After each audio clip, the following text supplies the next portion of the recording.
ये एक साइंस और टेक्नोलॉजी की साइड से मैंने न्यूज़ उठाई है, सारे पेपर्स में आई हुई है। और न्यूज़ हमको पढ़ना क्या है कि स्वर्ण जयंती फेलोशिप स्कीम क्या है। स्वर्ण जयंती फेलोशिप, फेलोशिप मतलब स्कॉलरशिप आप समझ लो, ये स्कीम है क्या, हमको ये समझना है। ये न्यूज़ सारे न्यूज़पेपर में इस टाइम आई है क्योंकि इस स्कीम के तहत कुछ साइंटिस्ट को चुना गया है। तो हम समझेंगे कि ये न्यूज़ है क्या। ये आप देखोगे ministry of science and technology की साइट है, गवर्नमेंट ऑफ इंडिया। डिपार्टमेंट कौन सा है, department of science and technology. तो चलिए समझते हैं ये स्कीम है क्या। तो सबसे पहले हमको क्या देखना है, स्वर्ण जयंती फेलोशिप स्कीम। तो ये रही आपकी स्वर्ण जयंती फेलोशिप स्कीम।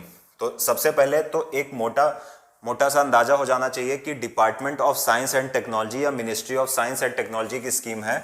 तो साइंस से रिलेटेड जो भी रिसर्च एंड डेवलपमेंट होता है उसकी ये स्कीम है। पहली चीज तो ये एकदम सिंपल सी बात है। अब हम बात करते हैं कि कब शुरू की गई और स्कीम है क्या। देखिए, भारत 1997 में अपनी आज़ादी के 50 साल मना रहा था, यानी हमारा देश आज़ाद कब हुआ था, 1947 में।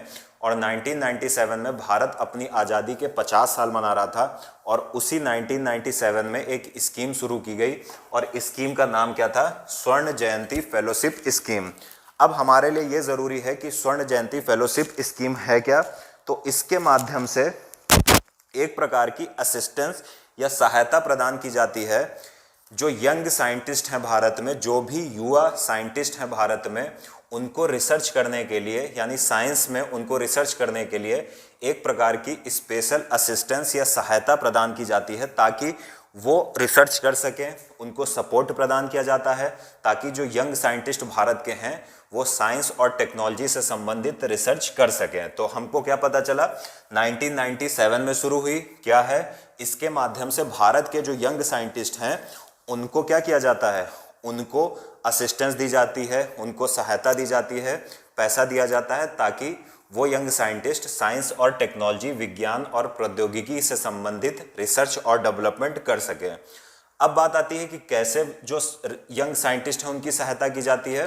तो याद रखिएगा कि यंग साइंटिस्ट जो भारत में हैं उनको सैलरी के अलावा, यानी यंग साइंटिस्ट की एक तो सैलरी हो गई, सैलरी के अलावा उनको 25,000 रुपये मंथ दिया जाता है, 25,000 रुपये मासिक फेलोशिप दी जाती है ताकि वो अपनी रिसर्च और डेवलपमेंट को अच्छे ढंग से कर सकें, उनको रिसर्च और डेवलपमेंट को रोकना ना पड़े।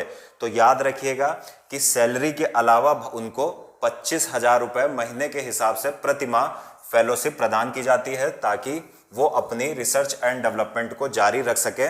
साथ ही साथ हमको ये भी पता है कि यंग साइंटिस्ट के ही भारत में पता है कि 5 लाख रुपए एनुअल प्रदान किया जाता है या 5 लाख ईयरली प्रदान किया जाता है।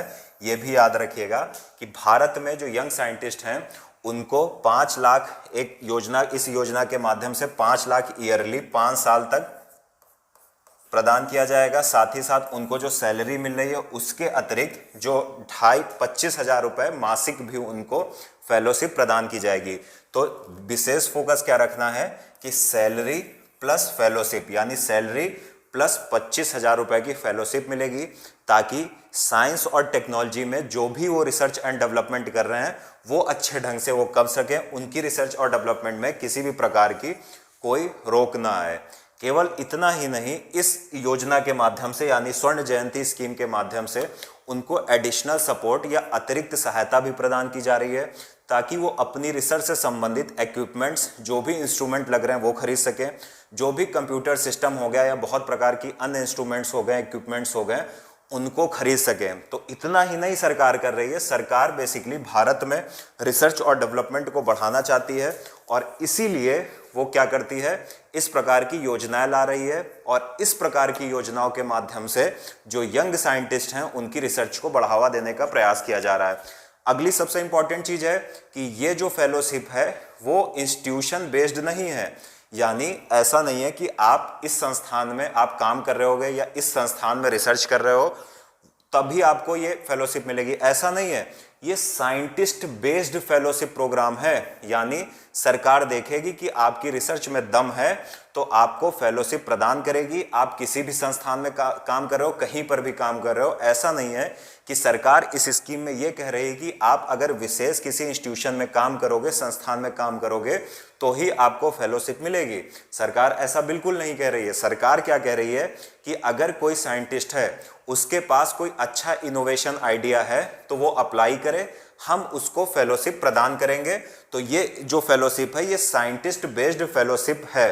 साथ ही साथ इस फेलोशिप प्रोग्राम में या जो स्वर्ण जयंती स्कीम है, इसमें जो साइंटिस्ट हैं उनको रिसर्च में फ्लेक्सिबिलिटी प्रदान की गई है। मतलब कि उनको जो भी रिसर्च में पैसा मिल रहा है, वो जिस काम के लिए उनको, जिस रिसर्च के लिए उनको पैसा एलोकेट किया गया है, उस रिसर्च से संबंधित वो किसी भी ढंग से पैसा खर्चा करें। ऐसा नहीं है लेकिन कि दूसरी रिसर्च शुरू कर दे या कुछ और करें। जिस रिसर्च के लिए सरकार ने आपको फेलोशिप दी है, सरकार ने आपको पैसा दिया है, आपके पास इतनी फ्लेक्सिबिलिटी है कि आप अपने हिसाब से अपनी रिसर्च को मैनेज करो। सरकार उसमें किसी भी प्रकार का हस्तक्षेप नहीं करेगी। तो पहली चीज तो ये। दूसरी बात है कि साइंटिस्ट का प्रोजेक्ट जो होता है वो कैसे सिलेक्ट होता है, किस प्रोजेक्ट के लिए सरकार फेलोशिप देती है। तो इसके लिए सबसे इंपॉर्टेंट ये है कि जो भी साइंटिस्ट कुछ रिसर्च और इनोवेशन कर रहा है, वो अपने प्रोजेक्ट को क्या करेगा, जैसे कोई साइंटिस्ट है वो क्या करेगा, अपने प्रोजेक्ट को भेजेगा सरकार के पास, और सरकार का एक डिपार्टमेंट है जिसका नाम है साइंस इंजीनियरिंग रिसर्च बोर्ड, यानी SERB, science engineering and research board, जो आपका विज्ञान और प्रौद्योगिकी मंत्रालय या ministry of science and technology के अंतर्गत आता है। आप इसमें अप्लाई करोगे और इसके माध्यम से आपका प्रोजेक्ट अगर इनको सही लगेगा, इस बोर्ड को, science engineering and research board को, तो आपके प्रोजेक्ट को फेलोशिप मिलेगी या आपको फेलोशिप मिलेगी। अब बात आती है कि science engineering and research board क्या है। तो देखिए, इसकी स्थापना भारत में कब की गई थी? इसकी स्थापना भारत में 2009 में की गई थी। क्यों की गई थी? ताकि भारत में रिसर्च और डेवलपमेंट को बढ़ावा दिया जा सके। ये एक प्रकार का स्टैच्यूरी बॉडी है। स्टैच्यूरी बॉडी का मतलब सांविधिक निकाय। स्टैच्यूरी बॉडी या हिंदी में सांविधिक निकाय का मतलब वो होता है ऐसी बॉडी, ऐसी संस्था या ऐसा निकाय जिसकी स्थापना पार्लियामेंट के कानून के द्वारा होती है, उसे हम बोलते हैं स्टैच्यूरी बॉडी। उसे हम बोलते हैं स्टैच्यूरी बॉडी या हिंदी में सांविधिक निकाय।